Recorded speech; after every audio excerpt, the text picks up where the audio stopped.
In the days that follow this first attack on the World Trade Center in New York, the FBI tries to convince Emad Salem to resume his undercover mission amongst the followers of Sheikh Abdel Rahman, also known as the Blind Sheikh. Got a call from Attorney General Janet Reno, and she made quite clear I was to take over the supervision of that investigation that day. Veteran prosecutor Mary Jo White takes over the reins of the U.S. Attorney's Office in New York, the fabled tough-on-crime Southern District, where she discovers, to her shock, that the FBI had informant Emad Salem deep inside the plot and let him go. Look, it's always easy in hindsight to say it's a big mistake. I think it was a mistake. I made it very clear to my prosecutors and to the FBI that he needed to get put back in, if at all possible. The supervisor said, oh, he's going to want a lot of money. He didn't want to pay him. And I think Mary Jo White answers, I don't care how much he wants. Get him back in. I called Emad, and he was like, you see, I told you. Remember what I told you, John? And he said, yes, but I think we need you to come back. He had hurt feelings. He knew the opportunity missed, too. I agreed to go back, and I started to open my ears to hear what happened. With the promise of $1 million, Emad accepts and rapidly manages to become his personal assistant. I used to go to his house at 7 o'clock in the morning, cook for him, serve him, and whoever come, lunch, and do the dishes, and take him to the bathroom. He is blind, so he cannot walk on his own, so I put the slipper to his feet and so on. One of Sheikh Omar's followers, his name is Siddiq Ali, start to discuss with me blowing up something here. And I said, that's a very good idea, and I think we should do that. And then he started with different targets, the World Trade Center again, to tell the American that we can get you anytime. And then he said there is a military armory in 96th Street. And then he started to go into different targets. Emad Salem gets a hold of the list of targets, and he is wired up and recording for the FBI now. You know, we were constantly telling Emad, you just go along with the program. Whatever they tell you to do, you just follow instructions. When Siddiq suggested the Statue of Liberty, we walked in like regular John Does, but we have our eyes for the security because we know that one day we're gonna come with a bomb and we're gonna go into the weakest spot and we blow it up. That day, Siddiq took my picture with the Statue of Liberty. He said, it's not gonna stand here anymore. Desperate to shut down the cell, agents set up a sting. A friend of mine had just finished an operation using a warehouse in Queens that was fully wired and ready to go. The FBI gave me the keys for that safe house, and they said, once you walk in, we have you on microphone, we have you on camera. We spend hours and hours in the warehouse mixing chemicals and the fumes, and it's just so awful. And with the heat, if God forbid any spark or anything goes wrong, you got the entire 2-3 blocks of the city will go away. We had 5 bombs at that time.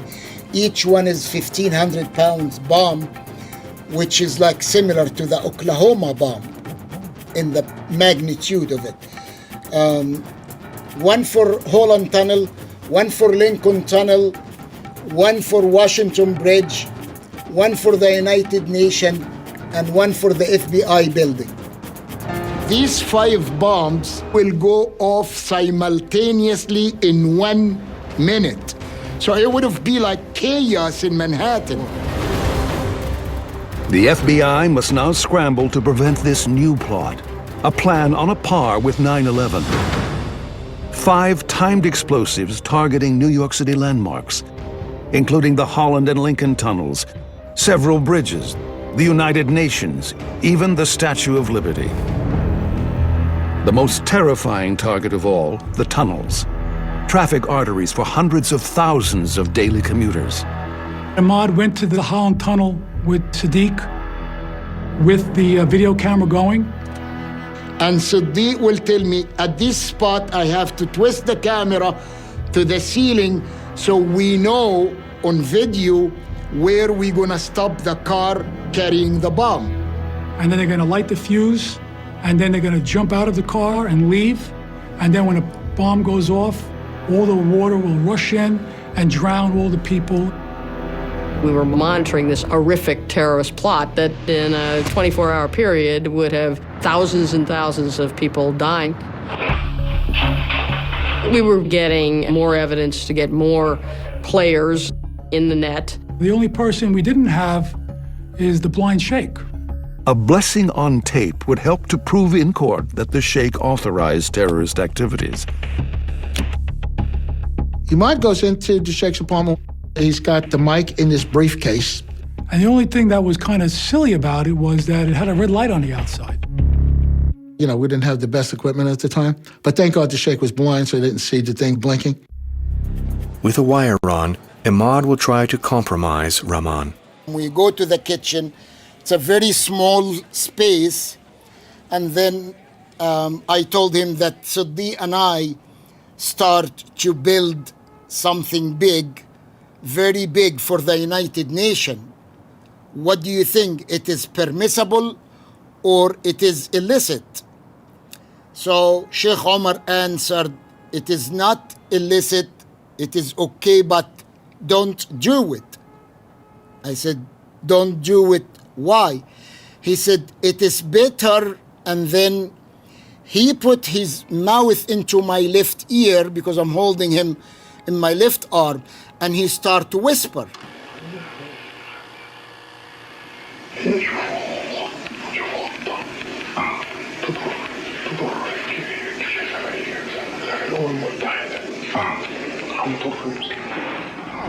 So I have to bring my briefcase all the way up to my nose. Of course, he's blind, he cannot see. And he's whispering in my left ear, and he said, I quote, find a plan to inflict damage on the American army. I said, okay, Sheikh, and I dropped the briefcase quickly before somebody see me in that awkward position, then I'm history. I'll be dead. And that was the piece of evidence, the moment in time when he put his stamp on it. The sheikh knew about it and gave a blessing to do a terrorist act in the United States. They were operating under the inspiration, the guidance, ultimately the approval of the blind sheikh. This recording by Emad Salem is, for the American justice system, the proof of the Sheikh's implication in the network's terrorist acts. On the night of June 24, 1993, Mary Jo White gives the FBI orders to arrest the entire network. Around 1 o'clock in the morning, when we were building the bombs, the SWAT team opened the front door and they came from the back door with the shotgun in my head. Don't move, I'm gonna blow your... And it was big chaos, and then out of the sudden, silence. Siddiq and the informant discussed placing bombs in a car, driving that car into a building in the United Nations complex, and then detonating that bomb. The terrorists are accused of testing timing devices for the bomb, giving the confidential informant $300 to rent a safe house in Queens where the bombs would be made.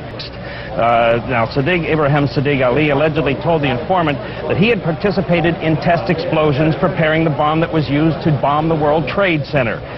Now, the plan, according to the federal complaint filed in court this morning, blow up the United Nations building, codenamed the Big House by the conspirators, then destroy the Lincoln and Holland tunnels with bombs, and then murder security guards outside the Federal Plaza where the FBI headquarters are located, drive a car bomb into the basement of the federal building and blow it up, and all of that in the same day. That was allegedly the plan.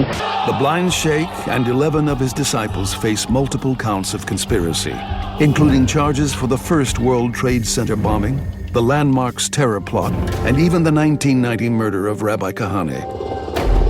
Which brings a familiar face back into the courtroom. A stunning development in the case will haunt law enforcement for years to come. Documents in the boxes taken from Nasir's home in 1990 after the Meyer Kahane shooting are finally translated from Arabic to English. One prophetic sentence jumps out, never seen until 2 years after the first attack on the World Trade Center, never fully appreciated until 9/11. We will bring down your high buildings.